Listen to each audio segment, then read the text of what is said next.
My name is Andrew Shinn. Here's my Twitter handle at LearnEship, so about learning entrepreneurship. You can find me at entrepreneurcraft.com. I teach here at Fresno Pacific University, I teach at Fresno State, and other places. And I have been launching companies since I was 16 years old. So most of what I'm going to share with you today is stuff that I've learned the hard way, and hopefully can short circuit some things for you. So I want to talk about the number one myth that people have when they want to start businesses. What is that? Need a lot of money. Need a lot of money, yeah. I talk to people all the time and they tell me, I want to start a business, but I just don't have any money to start. You guys heard this? Maybe you ever thought this yourselves? Yeah. So it's okay to admit that. I mean, we're gonna cleanse ourselves of that today. However, what I've learned through helping a lot of other people start companies, through starting several of my own businesses, is that money, far from being the solution, is actually a problem for a couple of interesting reasons. Before I tell you why, let's take you into the classroom with me and show you sort of an entrepreneurship experiment that I do with some of my students. I give my students at the beginning of entrepreneurship classes $1, and say, here's $1. Go make as much money as possible in an hour. Don't break the law. Tell me how you did it. And it's fascinating to see people come back, because what it is it's a microcosm of business models. You see, how do people start creating value and generating wealth when they're forced to do it on very short notice. And you see a lot of creativity come out.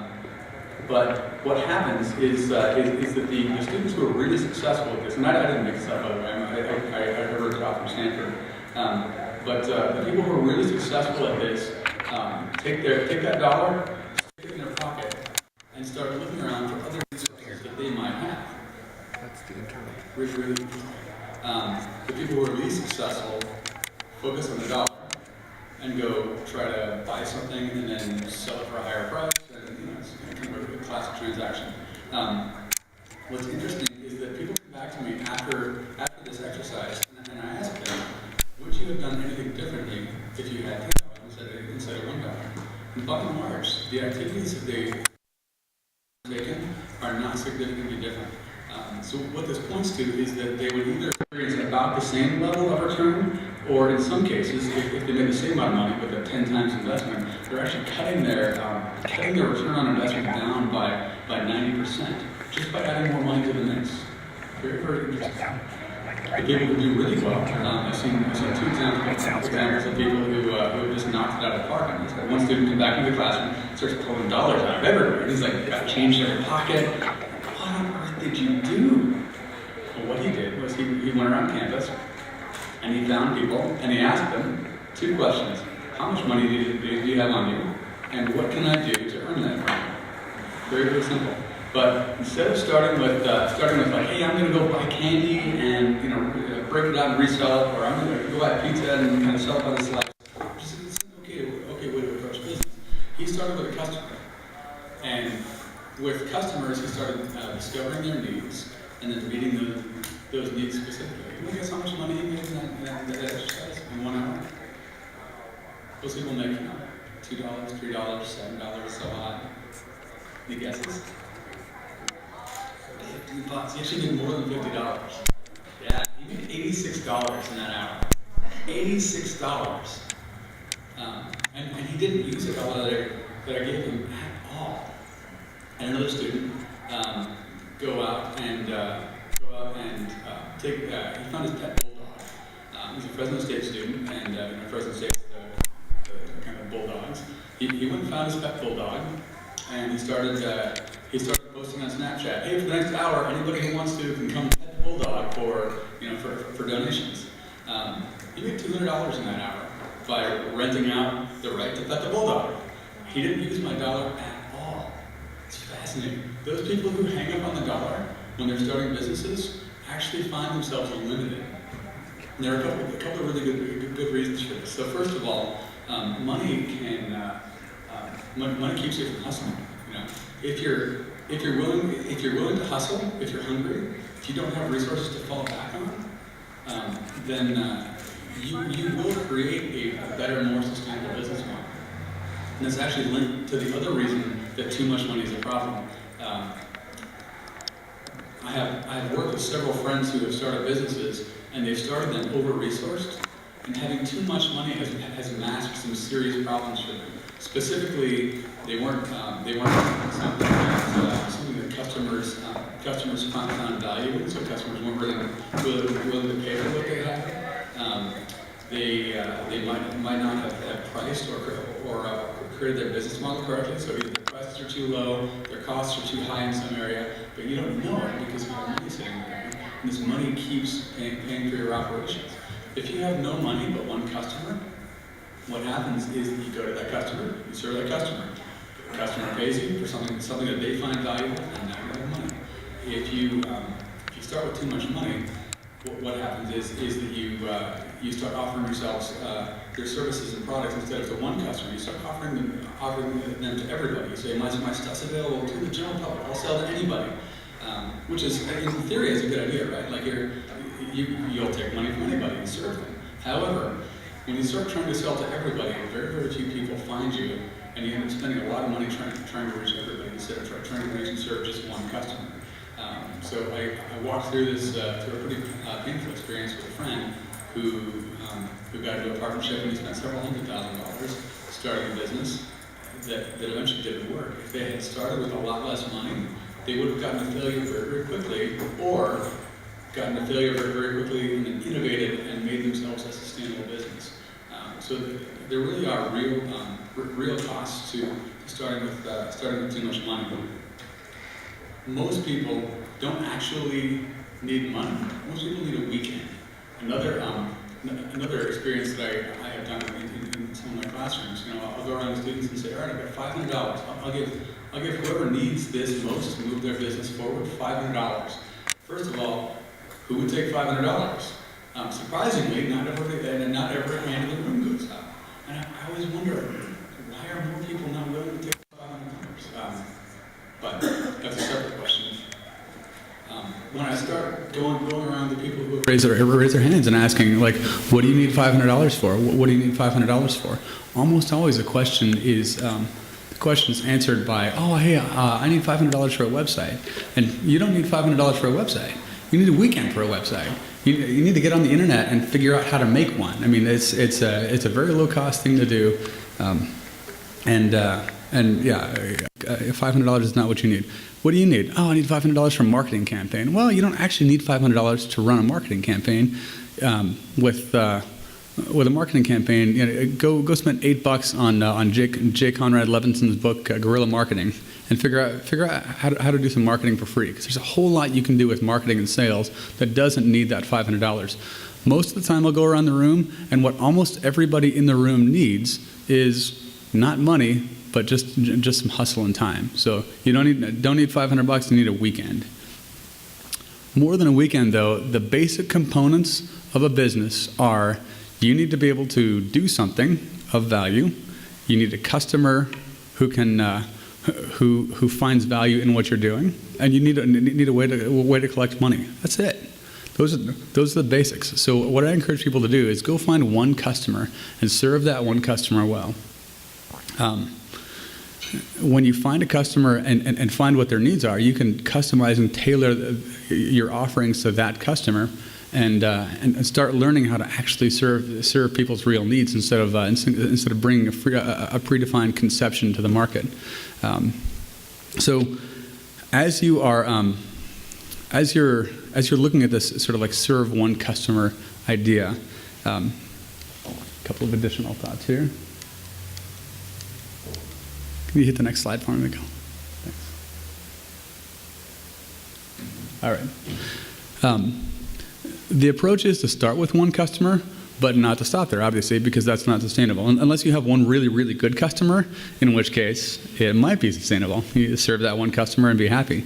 But in general, you're going to want to serve a lot of customers. So you need to plan your business with a plan to start small and evolve. Even companies like Microsoft started in somebody's garage or somebody's basement, and you might seek venture capital, venture funding, loans, other types of investments later on. But if you start with one customer and serve that one customer, and then tailor your offerings, and then keep responding to the market as your customers demand things, you will grow a business that serves people and serves them well, and hopefully captures a lot of value from that too. So I think our error in this, our error in thinking comes from this myth that we have as consumers. We walk into businesses and we meet them fully born. We meet them growing up. You walk into one of my favorite taquerias is Ortega Taqueria at Sun and Reedley.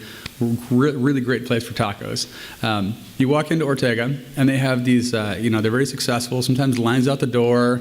They have like 5 or 6 LCD screens showing the menus, and they've got, these delivery mechanisms and loud music blaring all the time. Really great place for tacos.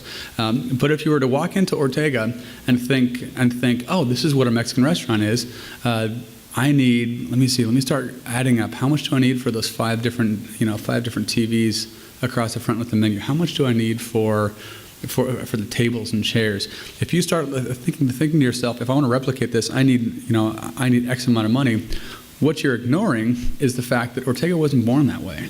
Ortega was born in a taco truck, and in that taco truck, they started selling tacos, very, very low cost, low overhead, low startup costs, and they started proving their model. Once they realized they had something that was of value, then they started scaling. So they moved into a smaller restaurant. That smaller restaurant went well. They kept selling tacos out of the truck, plus a smaller restaurant, plus another truck location. They started growing and scaling. They started learning the things that they didn't know about management, about serving customers, about finances, and they discovered their pain points and solved them one at a time as they grew. Now they've got a multi-location operation with a couple of taco trucks and a nice big restaurant. But if you were to walk in today and think, oh, I'm going to start Ortega, you'd think to yourself, oh, I need a bunch of money to do this. And really what you don't need is money. You need a customer to start with, and then a plan to evolve the business. Next slide, Miguel.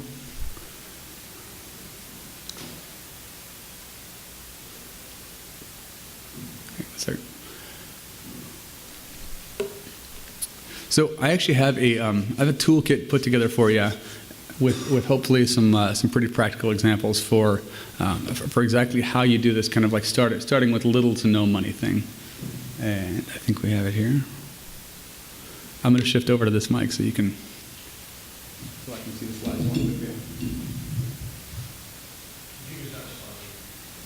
That's right. Okay, so on this toolkit. Sure, thanks. So on this toolkit, we've got a number of different components. One of the things you can do when you start with a little bit or no money is just start with a customer and serve that customer first. I've said this over and over, but it's extremely important that you find a customer first, and then a way to get paid. Sometimes as we're developing companies, this is called the lean startup method. And it can be sort of thought of as a customer development method. So you sort of follow your customer into serving that customer better and better and better. But again, you start with the customer and then serve their needs. The next thing you can do is start on a shoestring and bootstrap. So every budget should be small. You don't buy yourselves the biggest and best equipment. When I started Shinn photography back in 2005, 2006, I wrote a traditional business plan. I went to the bank, I got funded, I took out $25,000, $9,000 of it in cash. It was more cash than I'd ever seen in one place at one time. And I walked into the camera store like a big baller, and I was like, look, I'm going to buy all the stuff I want. And I thought, I've got to have the nicest stuff to start this business. What I realized after a while, luckily I didn't crash and burn on that one. I dipped pretty low into that account and then built it back up. What I didn't realize is that I didn't need really fancy equipment to make great pictures for people. What I needed was the ability to serve customers. I needed to have a better understanding of what their needs were, and then a process for walking my customer through meeting those needs.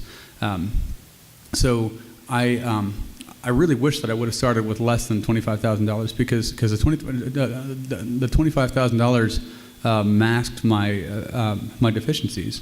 And my deficiencies really were that I didn't know how to serve customers, and I didn't really have a good handle on what their needs might be. Quick pause, really quick. All right, adapt and overcome, right? Got to have a backup. All right, so the second tool in the toolkit is actually crowdfunding with customers. Nobody cares more about your business than you, but if you can get customers to care just as much because you're serving them, what you can do is actually start funding your business with them in two different ways. The first one is actually having them invest, a la Kickstarter or Indiegogo. You can use a bunch of different crowdfunding sites. The other way you can actually crowdfund with customers is by taking advance commitments from them. Is what I'm offering you of value to you? That's great. Would you pay for that? Okay, that sounds good. If they say yes, then the next question you ask is not would you pay for it, but will you pay for it? And if they'll pay in advance, you can actually use customer cash to develop a lot of your product offering. You've got to make sure to deliver on that, because that money you take is based on a promise that that you're going to deliver and pay back. But you can actually use customer cash to develop things.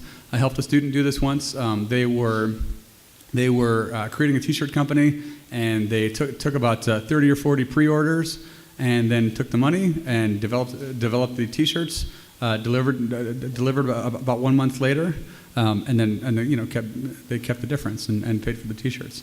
Had another student that I helped do this, and they took the money, advance commitments, went to make the T-shirts, had some bills, paid the money with the bills, didn't use the money for T-shirts, and ended up coming short. So if you're going to use this approach, you've got to be disciplined, and you have to really take that money in trust for your customers. That was not good.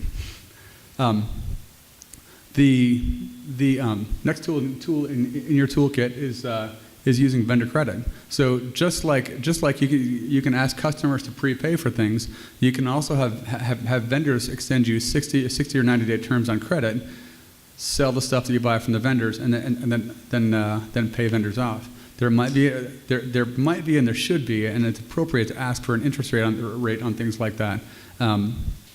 So you're accepting a slightly lower return because you're paying interest on the vendor credit, but it's still an appropriate strategy for starting with less money.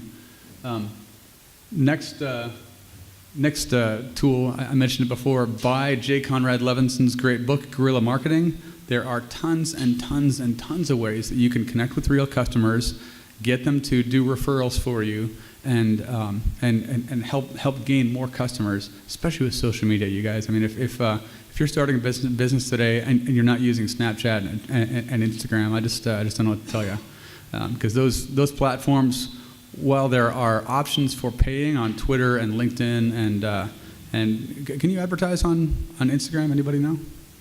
Yeah, you can. So there are options for paying for those things, but if you're trying to connect with your customers in a really authentic way, especially if you have a social enterprise, you should definitely be using social media. It's a way to give your customers a voice and sort of amplify their ability to tell your message to their contacts and friends and family. So definitely use social media. I would also highly encourage you to barter for goods and services. When I was incorporating Shinn Photography, I found an attorney who was willing to barter services. Cost me about $3,000 or so to fill out the incorporation paperwork, and at that point, I actually had the cash to do that.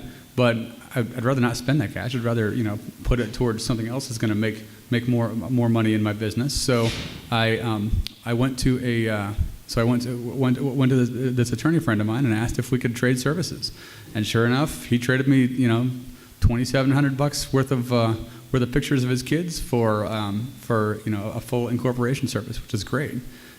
So it was a way to keep my costs down. Not every attorney will do that, but there are lots and lots of different areas where you can barter. And I'll talk a little bit later about the advantages of having a social enterprise for kind of bartering and begging and lowering costs. Definitely think as you're creating marketing materials too. Think about ways that you can do one-off printing and one-off services to lower your costs of creating marketing materials. A couple of sites that I use are Zazzle.com and Magcloud.com. Magcloud is a great printing service. I make all of my product menus and pricing brochures, these nice like full color, 8-page brochures that I get, which keeps me from ordering 5,000 at a time. 5,000 price lists at a time are a lot cheaper on a per unit basis, but it also means that if I want to change something, I'm locked in until I've used all 5,000 of those up. I have several times ordered large batches of printing and then ended up throwing away 2/3 of it when something changed. My business phone number or address or my pricing structure or something changed, and I had to throw those away. So the advantages of buying in bulk are far outweighed by the advantages of being flexible and ordering fewer things at a time. Zazzle.com will allow you to put logos on pretty much anything, and I'll tell you about that in a few minutes. I have a story about Zazzle, and that's. There are other ways that you can trade higher per unit cost or variable cost in your business for lower overhead. Things like leasing equipment instead of buying equipment. You can lease on a month-to-month basis or rent things on a month-to-month basis. In your personal financial lives, I don't recommend leasing, especially for vehicles, but for your business, if you want to lower your entry costs and keep from spending a lot of money up front, leasing and renting things is a totally appropriate strategy. Can we go to the next slide? So a couple of pieces of this toolkit that are specific to social enterprise. If you have a social enterprise, people care about what you're doing, especially your customers. It's one of the beauties of social enterprise from a marketing perspective is the fact that you're offering your customers the chance to contribute toward what you care about and what you're doing. So you can develop a really highly engaged set of customers. Anybody ever bought a pair of Tom's shoes? Yeah, you didn't buy them for the quality, right? You bought them because why? Why'd you buy Tom's shoes, you guys? So, because they give a pair to somebody else. And what did you want from that experience? What did you want to do? Yeah, you wanted to help. So you as a customer were putting your money where your mouth was. You weren't just saying, I care about people. You were saying with your money, I care about people, and here's something that I can do about it. Tom's Shoes gave you the opportunity to do that. Anybody who's starting a social enterprise has the capacity to connect with customers in a similar way and allow them to come alongside and become co-creators, people who help you further your mission. Not just customers, but other people in the community. You can find advisors more easily. You can find people who will do things like give you free rent for 6 months or reduce rent. Lots and lots of ways to lower your overhead costs because you're running a social enterprise and because you're allowing people to be co-creators with you. You can use your social entrepreneurship angle to further publicity and find great ways to tell your story in the media, which in marketing terms we call earned media. So instead of bought media. So bought media is when you buy an advertisement somewhere and people see it and things like that. Earned media is when you have the press tell your story because it's an interesting and compelling story, and you don't pay for that generally. So you can use social enterprise as a platform for earned media for publicity. You definitely want to take your network and make it work for you. Your network, some people have said, is equal to or your net worth is equal to your network. The number of people you can pick up the phone and call and ask things for is really a measure of the value that you have provided to people in the past, and it's a pretty good determinant of the kinds of power that you can unlock and leverage for your current and future enterprises too. So definitely make your network work for you. And I'll quote one of my not one of my favorite business people, but a business person who said, ask for money, get advice. Ask for advice, get money twice. You guys know who said that? Nobody? Pitbull. Yeah, Pitbull. So it's really a wise piece of piece of guidance. Ask for advice. What is it? Ask for money, get advice. Right? You ever go to somebody and ask them to contribute towards something, and they're like, no, but I'll give you some advice. So ask for money, get advice. Ask for advice, get money twice.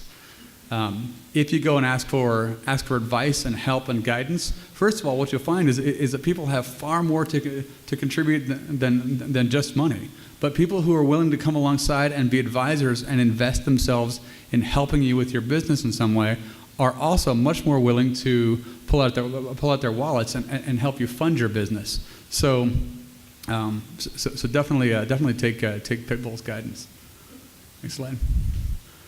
So there's one thing that I really want you to do. Oh yeah, this is Thomas Edison. The value of an idea is not in having it, but in using it. So if you have a new idea from today, here's what I want you to do going forward. Next slide. Instead of thinking about launching a business, I really want to reframe this in terms of building a business, because businesses aren't so much launched like an aircraft off or a rocket ship off of a launching pad. They're really kind of built one brick at a time. So what I would ask you to do is do a weekend experiment. I'm going to tell you about a weekend experiment that I did that didn't take a full weekend. It took 1/4 of the Super Bowl. It was the third quarter of the Super Bowl a couple of years ago. There was a controversy raging, and it was about whether or not to vaccinate children. I had posted on Facebook something about vaccination, and I had like 110 comments on this Facebook post, and people were really into this, both pro and con. And I thought, there's something here. People are really invested in this issue. I should explore it. So the halftime show was over, and I mean, I'm not generally interested in football anyway, but it was an especially boring third quarter of the Super Bowl. So I fired up my laptop on the couch, and I went to Zazzle.com, and I launched 2 stores in the third quarter, selling T-shirts. One of them was Zazzle.com/ProVax, VAXX, and the other one was Zazzle.com/Antivax, ANTIVAXX, if you're looking for it. And I thought to myself, I'm going to create T-shirts and see if anybody, see if people are actually engaged enough to start buying these. So and also I thought I'd sort of measure the intensity of the debate by are people willing to actually put money into this or not?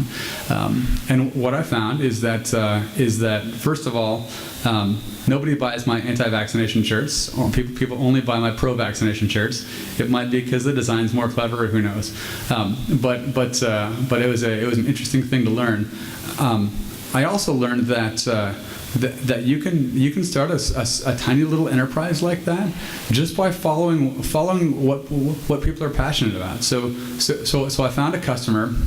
In this case, I was kind of selling to the general public, but I found some people who were really engaged in this issue, and I started selling to it. So I found one customer, provided something of value to them, and the value in a T-shirt is not like it covers your skin. The value in a T-shirt is it allows you to express something about yourself. And with this like issue-based T-shirt company, what I did was give people the ability to wear their opinion on their chests, literally, so they can walk around and have this debate in public and not just on Facebook. Really interesting little experiment, but it took me $0 to create. I did it during the third quarter of the Super Bowl, and the funny thing about this is that I'm still making sales on those sites. I don't. It's not a lot, but as of I think that was like 2013. As of this year, I've made I've made kind of 3 or 4 sales in the last month, and I'm not killing it on T-shirts, but what I did do was start a little micro enterprise to prove a concept and do it with no money and actually very little effort too. I mean, the game got better, so I was able to watch the rest of the game in the fourth quarter, but all ended well. It's a really good experience though. So here's what I would ask you guys to do. I would ask you to think, first of all, what's my business idea? What would I do? Second, what ways can I move that idea forward without spending any money? And third, how can I do a weekend experiment to find one customer who cares about this and serve them? And that's what I want you to do. Thank you very much. So, we've got about 4.5 minutes left to ask me questions. What do you want to know? What can I help you with?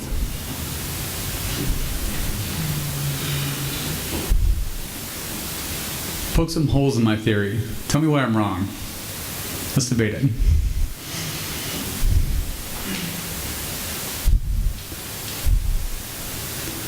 How about this? What micro... Oh, yeah, yes, Stephen, go ahead. So, in your original toolkit, the first 3 items are payment related.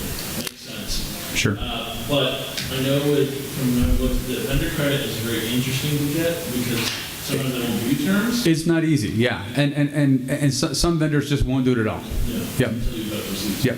So Definitely. it sounds like you've already got market validation before you get to those first 3 steps in your toolkit. What do you do for validation beforehand with the one customer? How do you decide best practice to find the ideal customer instead of wasting your time finding five people who didn't work? Yes. Well, so here's what you do. Stop worrying about whether or not they are the ideal customer and just serve them. If they have a need, that's great. If you find, as some people do, that your first customer's needs don't match up with the needs of the second, third, and fourth customer, that's fine. You'll figure that out when you get the second customer, and you offer them the same thing, and they won't pay for it.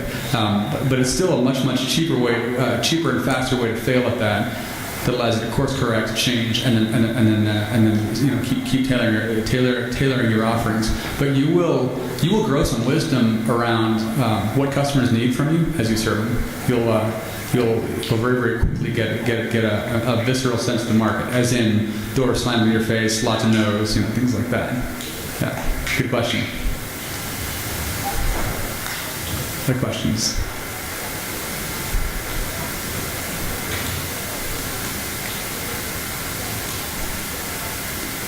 Can you go back to the toolkit really quick? One more back. Here it is. Questions about ways to do this. Let me ask you guys a question. If you were to start a business in one weekend with very little money, what would you do? What would you offer? Who would you serve? I started changing my idea around because I wanted to work in the fashion community and to sell my own brand. Yeah. But kind of going off of your idea, keeping trying not to spend so much money up front. So trying to switch up the idea to be more like an affiliation type, to where it offers more of a service rather than focus on selling clothing. Yeah. And try to build a bigger community that way, establish more customers, and then later on growing my own product. Sure. I feel like that would probably be a better way to go about doing things. So say, for instance, make a website. So I'm focusing on men to start off with, and then they can go in and they can enter in what kind of event they're going to, what kind of style they're looking for, season, all that, and then it generates options. So here's what I'd recommend for you as far as process goes. Build, measure, learn. Build something. Set out some specific measurements, like hey we're gonna do 3 sales, or we're gonna drive 200 views on the website, or we're gonna have X number of clicks on a social media post, and then learn from that. If you don't hit that target, that's not the way to go. Try something else. And this build, measure, learn, by the way, is not my original thinking. That comes from Eric Ries, and it's an excellent book, The Lean Startup. It's all about customer development and how you build the right company instead of building something and then finding out that nobody wants it. So set yourself a specific test. Find a way to get customers to take action. And if they're not taking action, then you know that didn't work. Shift and try something else. That's the learn part of build, measure, learn. Yeah, good idea. One more. What would you do in a weekend to make some money?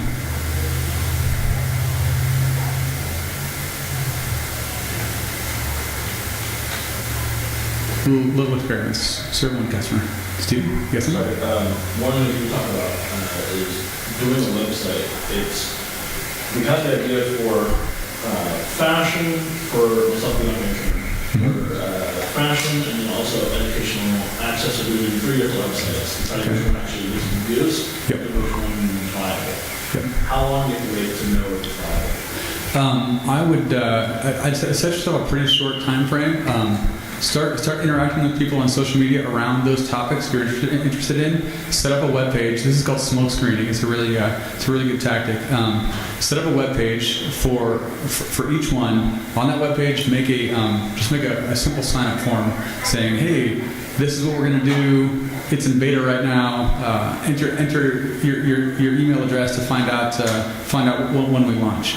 And then you watch those 3 different websites and see which one gets the most sign up and the most hits.